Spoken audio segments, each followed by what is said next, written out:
Poor People's Campaign today. When we reflect on the origins of the Poor People's Campaign of 1968, we cannot be confused as to why the rebirth of this movement is happening today. But if you connect the dots, it is glaring how the parallels of politics and economics from 1968 are so similar to the current conditions in which people are living today. Not only am I the chapter lead with Black Lives Matter Sacramento, I'm also a very close relative to the Meadowview community here in Sacramento and the Stephon Clark family. I grew up 7 houses away from the home in which he was murdered that fateful night, March 18th, 9:39 p.m. in his grandmother's backyard, who is my uncle's wife. It was in 1989 that I intentionally left Meadowview, what I deemed hood living and hood mentality. My educational aspirations at Spelman College was my vehicle to literally and figuratively disassociate myself with what I knew and now know to be poor. I don't come to you today because I did anything or something extraordinary. Having earned degrees, married, mothered, and have managed not to live in communities considered poor, I come to you because I and others know the feeling of living paycheck to paycheck, even when you do everything right.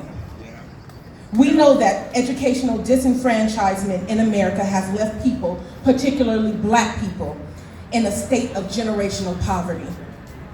From the founding of this country, colonization has annihilated, in many instances, one's ability to live, work, and play without worry or concern of living without the ability to benefit from quality, peace, and freedom.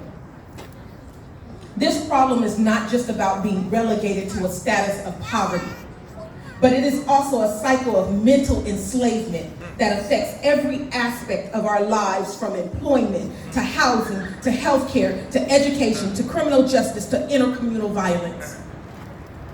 In an effort to shift the paradigm of what looks like poverty and the collateral damage that is affected by poverty, we have to address this idea that there is a war in our own communities and the economy via unnecessary militarization and a proliferation of gun violence. This war is not the people's war. But the people are the ones being beat down and defeated at every turn. When I think about Stephon Clark, I know that his life experiences were littered with abandonment and drugs and foster care and imprisonment and self-hate and colorism and so much more.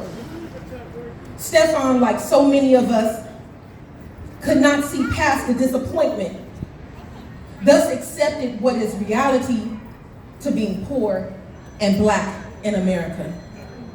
I am here today because he had a grandmother named Sequita, his mother named Sequette, his brother named Stephante, his sister Caitlin, and so many more.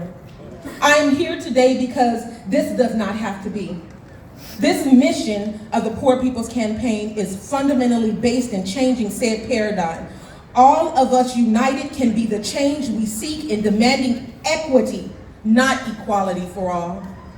That's a fallacy. Thus I stand seeking freedom, not peace. I am working towards abolition, not assimilation. And as poor people, we have to demand reparations, not welfare and handouts and ties to a system that keeps our hands begging for more.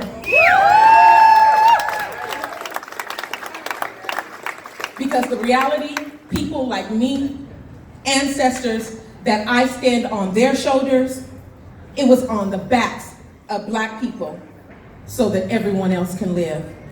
We are here, and this Poor People's Campaign, the buck stops here. Thank you.